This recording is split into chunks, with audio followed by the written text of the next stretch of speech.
pleasure. Thank you very much. Thank you again. Fantastic. We'll put it up in a place of honor. Yep. I don't know, maybe we can, let's see, we have to put it up there someplace. I told you when former President Ronald Reagan was in office. And it's very sad what's going on. We both feel that way. What's going on with Russia, Ukraine, and other things we talk about, but Russia, Ukraine in particular. I'd like to see it end, and maybe it'll end, but we get some news, there'll be some fighting. Something happened a couple of days ago, and now they do a return, and here it goes. It's not good. He's unhappy about it. I'm unhappy about it. But I think eventually we're going to be successful in stopping the bloodshed. It's pure bloodshed. 5,000-6,000 young soldiers a week are being killed. That's in very good shape. We like fixing things up and having them tippy-top like they have in Germany. That's a bloodbath that's going on over there.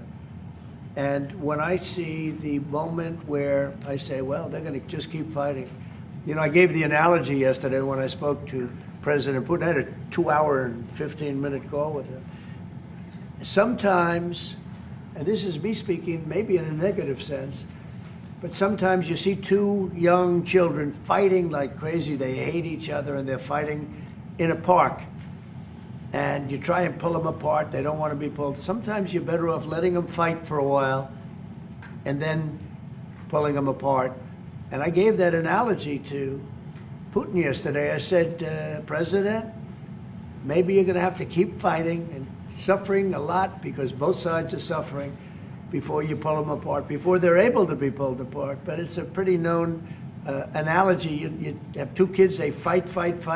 Sometimes you let them fight for a little while. You see it in hockey. You see it in sports.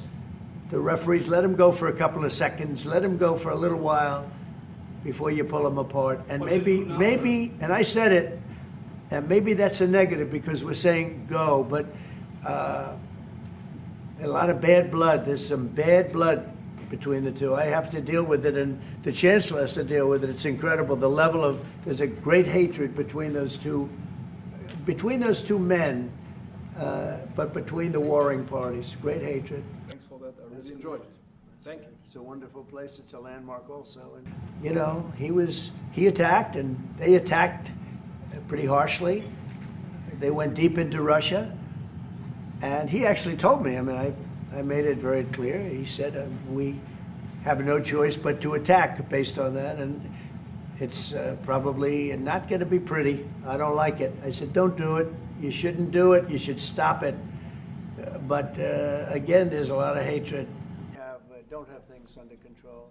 And why now? I can say that it can't come soon enough, frankly. Remember this. They like to say that I'm not friends with anybody. I'm friends with you. I'm not friends with it. I want the right thing to happen for our country, for everybody, for humanity. But I'm the one that stopped the pipeline. It's called Nord Stream 2. Until I came along, nobody ever heard, not one person in this room ever heard of Nord Stream 2. You probably did, yes, because it went to Germany. He's the only one knowing that this was a mistake. But I stopped him. I stopped it. Yeah, and you've said that openly. Yeah. It was a mistake because, and I used to go with Angela. I'd say, well, wait a minute. We're spending all this money to defend you against Russia, and then you're giving Russia billions of dollars a month. What kind of a deal is that? Which was... but you said it better than anybody else. I appreciate it. But I'm the one that stopped it. And that was the biggest economic development job, if you want to call it that, in the history, think of it, in the history of Russia. That was a massive, it's the biggest pipeline in the world. Going to go all over Europe, not only to Germany. They were Germany, but then they were branching off all over to Europe. Nobody ever heard of, not one person of you heard of it. And I stopped it. It was dead. And then they say, I'm friends with Putin. I got along with him. He respected me, I respected him. It would have never happened. But I stopped Nord Stream 2. When Biden came in, almost the first week, he approved it. He let it be built. And then they say that I wasn't tough on Russia. Putin said to me, you're not tough on Russia. You stopped the biggest, most important job we've ever done. You stopped it.